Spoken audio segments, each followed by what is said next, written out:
when I got drunk, I always kissed my friends, like only girls, not boys. Yeah, like deepest.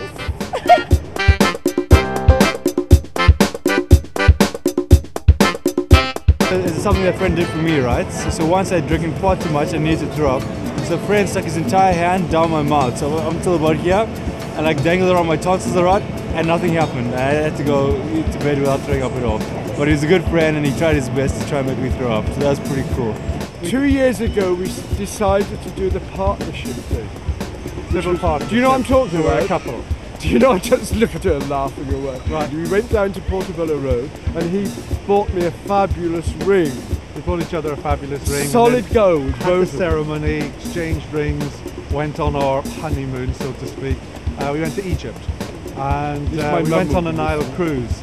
And on the first day we were there, John was he was feeding the birds from his bedroom, and he was throwing the bread out, and the ring flew off into the Nile, but into the shallow part of it. And I get a call over the tannoy saying, could you urgently go to room such and such, Nigel? Such a spade. Anyway, got to the room. John was in an absolute state. He said, my ring's gone, it's dropped into the Nile. So we got the engineers and the guys on the ship to come, and they were all out there hunting in the shallow bit. Couldn't find it. And as the ship was pulling away, I took off my wedding ring and I threw it in, and I said, now we know where our wedding rings are. They're at Dendra in Egypt. I was in a club, and this girl that I like, who's also my friend, she came up to me and goes, I like you. And I said, what? And she goes, I like you. I was like, oh, I like you too. And she went, that's great, mate, I asked you for a lighter. I had one misunderstanding with some friends when we went travelling to Central America, and while we were there we were wandering around the town looking for some things to do, and we bumped into what we thought was just a nice party, and we were invited to have some cake and drink some beer, and then we were asked if we could pay our respects, and we suddenly realised that we were at a wake, and the next thing I knew I was standing looking at a dead body, and that was a bit of a weird one.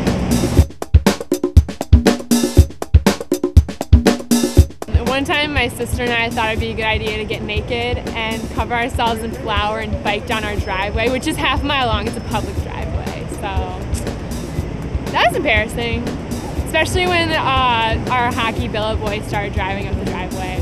It was awkward.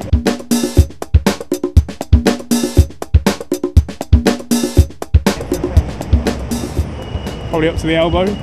A friend of mine got a jellyfish sting back in South Africa. Really awful pain, and generally, you know, acid is a good relief from these sort of blue ball stings. So I sucked it up, asked him to turn the underway, pulled out my pants, and let rip all over his ankle. And we've been best friends ever since. I go to third base for my friends, definitely.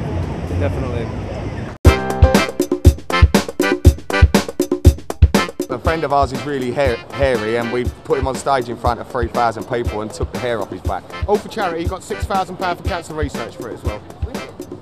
It wasn't for him. Yeah, he didn't look too happy. It was great fun for us though. Yeah, it was, wasn't it? I want to do it again, really. I'm not very sure. No, I'm pretty boring, I think. We're both in our 60s and we go scrumping for apples. I shove her up the tree and she throws them down to me. Then we take them home and make apple pie.